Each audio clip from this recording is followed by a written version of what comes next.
ഇതിങ്ങനെ നിന്ന് കഴിഞ്ഞാൽ കുറേ മീൻ കിട്ടും അല്ലേ?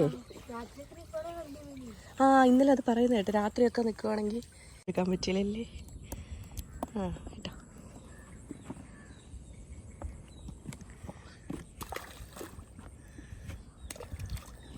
ആ വല നോക്കുമ്പോൾ അതിനകത്തുള്ള മീനുകളെല്ലാം വരും അല്ലേ?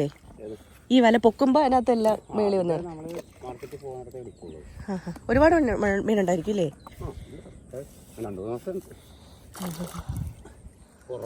തീരെ കുഞ്ഞിനെ കളയും. ആ ഇവിടെ കണ്ട ആമ്പല്